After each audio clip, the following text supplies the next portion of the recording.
સુરતનું પોદાર માર્કેટ હજુ પણ પાણીમાં ગરકાવ છે। પોદાર માર્કેટના બેઝમેન્ટની 150 મોબાઈલની દુકાનો પાણીમાં ગરકાવ છે। દુકાનોમાં પાણી ભરાતા જ વેપારીઓને કરોડોનું નુકસાનની ખબર છે। માર્કેટ પાસે બનતા બ્રિજ માટે લગાવેલા પતરાના કારણે પાણી ભરાઈ ગયું છે। વેપારીઓએ એસએમસી પાસે મદદ માંગી પણ મદદ ન કરવાનો આરોપ છે। સ્થાનિકોએ 2 પંપ મૂકીને પાણીના નિકાલનો પ્રયાસ હાથ ધર્યો। એસએમસીએ પાણીના નિકાલ માટે માત્ર એક જ મશીન મૂક્યું। બ્રિજના કામને કારણે ગટર લાઇન તૂટતા જ પાણી ભરાયાનો આરોપ છે। સવારે 8 વાગ્યાથી મૂકેલા પંપની મદદથી માત્ર 4 ફૂટ પાણી ઓછું થયું। માર્કેટમાં ફરી પાણી ન ભરાય તો એસએમસીની કામગીરી તરીકે લોકોની માંગ છે। અનેક સવાલો થઈ રહ્યા છે। કોર્પોરેશન સામે આપ જોઈ રહ્યા છો સ્થિતિ મુશ્કેલ રૂપ બની છે। સુરતની અનેક લોકોને કરોડો રૂપિયાનું નુકસાન થયું છે। સુરતમાં વરાછા રોડ પર આવેલ પોદાર માર્કેટમાં કે જ્યાં વરસાદી પાણી ભરાયા હતા બેઝમેન્ટ સાથે એક ગ્રાઉન્ડ ફ્લોર પર એ અડધા ગ્રાઉન્ડ ફ્લોર એ પાણીમાં ગરકાવ થયા અને હવે એ પાણી જ્યારે ધીમે ધીમે ઓસરી રહ્યા છે ત્યારે એ નુકસાનીના દ્રશ્યો પણ એ સામે આવી રહ્યા છે। હજુ બેઝમેન્ટમાં પાણી છે અને જે ગ્રાઉન્ડ ફ્લોર ઉપર જે પાણી દૂર થયું એ બાદ જ્યારે દુકાનો ખોલીને એ અંદર જોવામાં આવ્યું તો એ નુકસાનીના દ્રશ્યો અહીંયા જોઈ શકાય છે કે આ પ્રકારે એ ફર્નિચરો બહાર કાઢીને એ નુકસાનીનો સામાન અલગ પાડવામાં આવી રહ્યો છે અને જે સારો સામાન હોય એ સાઈડમાં કરવામાં આવી રહ્યો છે, પરંતુ એ સામાન જે સારો હોય એ બચ્યો હોય તેવી શક્યતા ઓછી છે કારણ કે એ પ્રમાણેના પાણી અહીંયા ભરાયા હતા અને એ દુકાનની અંદરના દ્રશ્યો જોઈ શકાય છે। આ જે છે ડિસ્પ્લે રિપેરિંગ કરનાર એ શોપ અને તેની સાથે આ જે એક મોબાઈલ હબ કહેવાય છે આ માર્કેટ ત્યાં એ નુકસાન થયું છે પાણી ભરાવાના કારણે। અને આ જે ગ્રાઉન્ડ ફ્લોર જે છે અહીંયા આ તે ટેબલનો ભાગ જોઈ શકાય છે, અહીંયા સુધી આ પાણી એનાથી પણ ઉપર પાણી ભરાયા હોવાનું એ અહીંયા વેપારી જે છે તેમનું કહેવું છે।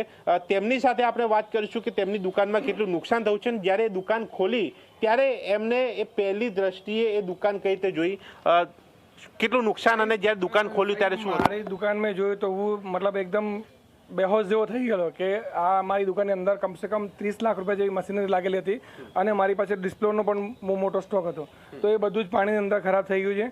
અને મારી પાસે અમુક મારા કસ્ટમરોના જે ફોન છે એ પણ પાણીની અંદર ડૂબી ગયા છે, તો મારે એને પણ હવે નવા લઈને આપવા પડશે, આવી કન્ડિશન છે। તો વેપારીઓ ખૂબ જ દુઃખી છે અને ખૂબ જ પરેશાન છે। પણ તમે પાણી ભરાયું, દુકાન ખોલી, અંદર પાણી હશે, કીચડ હશે, શું? એકદમ કિચડથી આખી ભરાયેલી દુકાન હતી, બધા ટેબલો પડી ગયેલા હતા, કોઈ મશીન પાણીમાં બધા ડૂબી ગયેલા હતા, એવી હાલત હતી અંદર એકદમ। તમારી સાથે બીજા લોકોને પણ નુકસાન થયું છે? આખા માર્કેટનું બહુ મોટું નુકસાન થયું છે બધા જ વેપારીઓનું। આ ફર્સ્ટ ગ્રાઉન્ડ ફ્લોરની છે, ગ્રાઉન્ડ ફ્લોરની દુકાનની અંદર અડધી દુકાન સુધી પાણી આવ્યું હતું, જ્યારે જે બેઝમેન્ટની દુકાનો છે તે તો આખી જ દુકાન પાણીની અંદર ગરકાવ છે અને લોકોનો મિનિમમ 200 કરોડનો માલ એની અંદર પાણીમાં પડેલો છે અત્યારે। અને મોબાઈલનો ઇલેક્ટ્રોનિક્સ વસ્તુ છે એટલે 100% ખરાબ જ થઈ જાય, આમાં કંઈ બસે નહીં। આમાં કેટલાકે ઇન્સ્યોરન્સ પણ લીધો હશે કે નહીં લીધો હોય? ઇન્સ્યોરન્સ બહુ ઓછા લોકો, નાના નાના વેપારીઓ ઇન્સ્યોરન્સ બહુ ઓછા લોકોનો, સમજો અમારી બાજુમાં રાજા ડેરી છે તો એમનો ઇન્સ્યોરન્સ છે, બાકી લગભગ કોઈ વેપારીનો ઇન્સ્યોરન્સ છે જ નહીં। તો એસએમસીને શું કહેશો? એસએમસીને એવું કહીશું કે આવું પોદાર માર્કેટની અંદર આજ સુધી બન્યું નથી। એકવાર 2004માં પાણી થોડું આવેલું, પણ આવું 2006માં જ્યારે ફ્લડ આવ્યું ને આખા સુરતની અંદર ડૂબી ગયેલું સુરત, ત્યારે પણ પોદાર માર્કેટની અંદર પાણી નહીં ઉતરેલું હતું।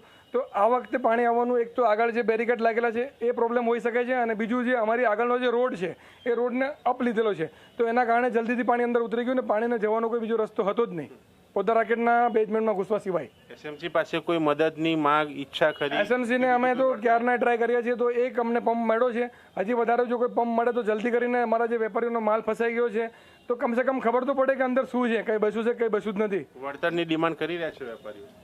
વળતર તો આપે તો બહુ સારી વાત છે, ગવર્મેન્ટ અમને કંઈ વળતર આપે, અમે ઓલરેડી જીએસટી પે કરતા રહેલા છે, બરાબર છે, બધા જ વેપારીઓ જીએસટી પે કરે છે, તો અમારી પણ એવી માંગ છે કે અમે જ્યારે મુસીબતમાં છીએ ત્યારે અમને સરકાર પણ કંઈ મદદ કરે। એટલે મુશ્કેલીમાં છે ત્યારે સરકાર પણ મદદ કરે, અને જે પ્રકારના દ્રશ્યો આ મશીનરી જોઈ શકાય છે, એ સામગ્રી જોઈ શકાય છે, એ પાણીમાં ડૂબી એ નુકસાન થયું ન માત્ર એક દુકાન પરંતુ ગ્રાઉન્ડ ફ્લોર અને બેઝમેન્ટ થઈને એ અંદાજે 150 જેટલી દુકાનો, એનાથી વધારે દુકાનો જે છે એ લોકો કહી રહ્યા છે 200 કરોડથી પણ ઉપરનું નુકસાન અહીંયા કહેવાય રહ્યું છે। ત્યારે જોવાનું રહે છે કે એસએમસી આ મામલે આ વેપારીઓને શું મદદ પૂરી પાડે છે।